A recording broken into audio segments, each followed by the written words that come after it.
बड़ी खबर इस वक्त की। आमा घाटा में सरकारी जमीन पर धनबाद में अतिक्रमण हटाया गया है। प्रशासन ने सरकारी जमीन को खाली कराया है। हालांकि विरोध का भी सामना करना पड़ा। सुखियाडीह में अवैध धंधेबाजों ने सरकारी जमीन को ही बेच डाली है।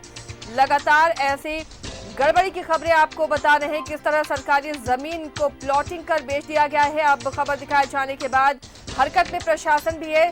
बेची गई तमाम जमीन पर बाउंड्री भी करा दी गई थी। सूचना मिलने पर एसडीपीओ और धनबाद सीओ पहुंचे। एसडीओ और धनबाद सीओ की अगुवाई में ही तमाम निर्माण कार्य जो थे उसे जेसीबी मशीन से ध्वस्त कराया गया है और सरकारी जमीन को खाली कराया गया। भारी संख्या में पुलिस बल की भी मौजूदगी थी।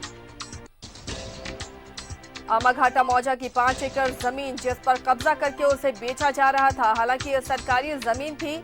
प्रशासन के बोर्ड को यहां दलालों ने, भूमाफियाओं ने उखाड़ फेंका था और जमीन को प्लॉटिंग कर बेच रहे थे। नगर आयुक्त भी उस जमीन पर पहुंचे हैं। तमाम लोगों की मौजूदगी में वहां से अतिक्रमण हटाया गया। सहयोगी अरुण बर्नवाल धनबाद से जुड़े अपडेट के साथ। अरुण, सरकारी जमीन तक को भूमाफियाओं ने बेच डाली है। वहां पर निर्माण कार्य भी हो रहा था। फिलहाल अभी सब अतिक्रमण मुक्त कराया जा रहा है। क्या वहां से अपडेट, क्या और जानकारी? जो जिस तरह सरकारी जमीन पे लूट का जो मामला है वो धनबाद में दिन प्रतिदिन देखा बढ़ता चला जा रहा है। ये भी आमाघाटा मौजा का ही मामला है, जहाँ सुखियाडीह में लगभग 6 एकड़ की जमीन है जिसको दबंगों के द्वारा प्लॉटिंग करके छोटे छोटे गरीबों के बीच एग्रीमेंट के माध्यम से उनको बेच दिया गया और उसके लिए उनकी ओर से बाउंड्री भी कराई गई थी। आसिया, इसमें एक बड़ी बात यह है कि थोड़े दिन पहले ही यहाँ पे प्रशासन की ओर से इसका पूरा इंस्पेक्शन किया गया था और जमीन पे सरकारी जमीन का बोर्ड भी लगाया गया था, जिसे उखाड़ कर फेंक दिया गया और इस दबंगों के द्वारा छोटे छोटे प्लॉटिंग करके बेच दिया गया। आज इसकी सूचना मिलने के बाद पूरा प्रशासनिक अमला, एसडीओ, पीओ और भारी संख्या में पुलिस बलों के साथ यहाँ पहुंचे और 2 जेसीबी मशीन लगी हुई है जो अभी तक ध्वस्त करने का काम कर रही है। तो कहें तो आसिया, दबंग जो माफिया हैं, जमीन के माफिया, उनके द्वारा इस तरह के काम किए जा रहे हैं।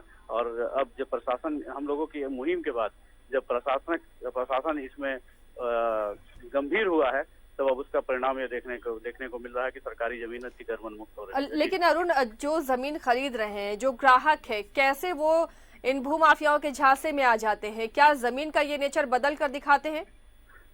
देखिए आसिया, चूंकि मैं यहाँ पे कुछ जो जमीन जो लिए हुए हैं, जो छोटे छोटे घर बना के रह रहे हैं, जो डेली कमाने खाने वाले लोग हैं, उनसे बात हुई मेरी, तो वो एक तो असहाय अपने घर की तलाश में और लोगों के द्वारा ठगे जाते हैं। तो छोटा छोटा जमीन लेके और सिर्फ एग्रीमेंट अभी फिलहाल करके उनको जमीन अलॉट कर दिया गया और उन्हें बताया गया कि जल्द ही इसका डीड, वो रजिस्ट्री भी उसके नाम कर दी जाएगी, जबकि वैसा है नहीं। उन्हें ये गलतफहमी में रखा जाता है कि ये सरकारी जमीन है, अन्यथा जैसा जिस तरह बात हुई, जब उन्हें पता चलता जो सरकारी जमीन है तो वो कतई नहीं लेते। तो ये लोग कहें तो एक तरह से पूरी तरह झूठबाजी और जालसाजी कर लोगों को ठगने का काम कर रहे हैं। जी, शुक्रिया अरुण इस तमाम जानकारी के लिए। तो प्रशासन की पूरी टीम, पूरा अमला मौजूद है और नेतृत्व में ये अतिक्रमण हटाया गया है।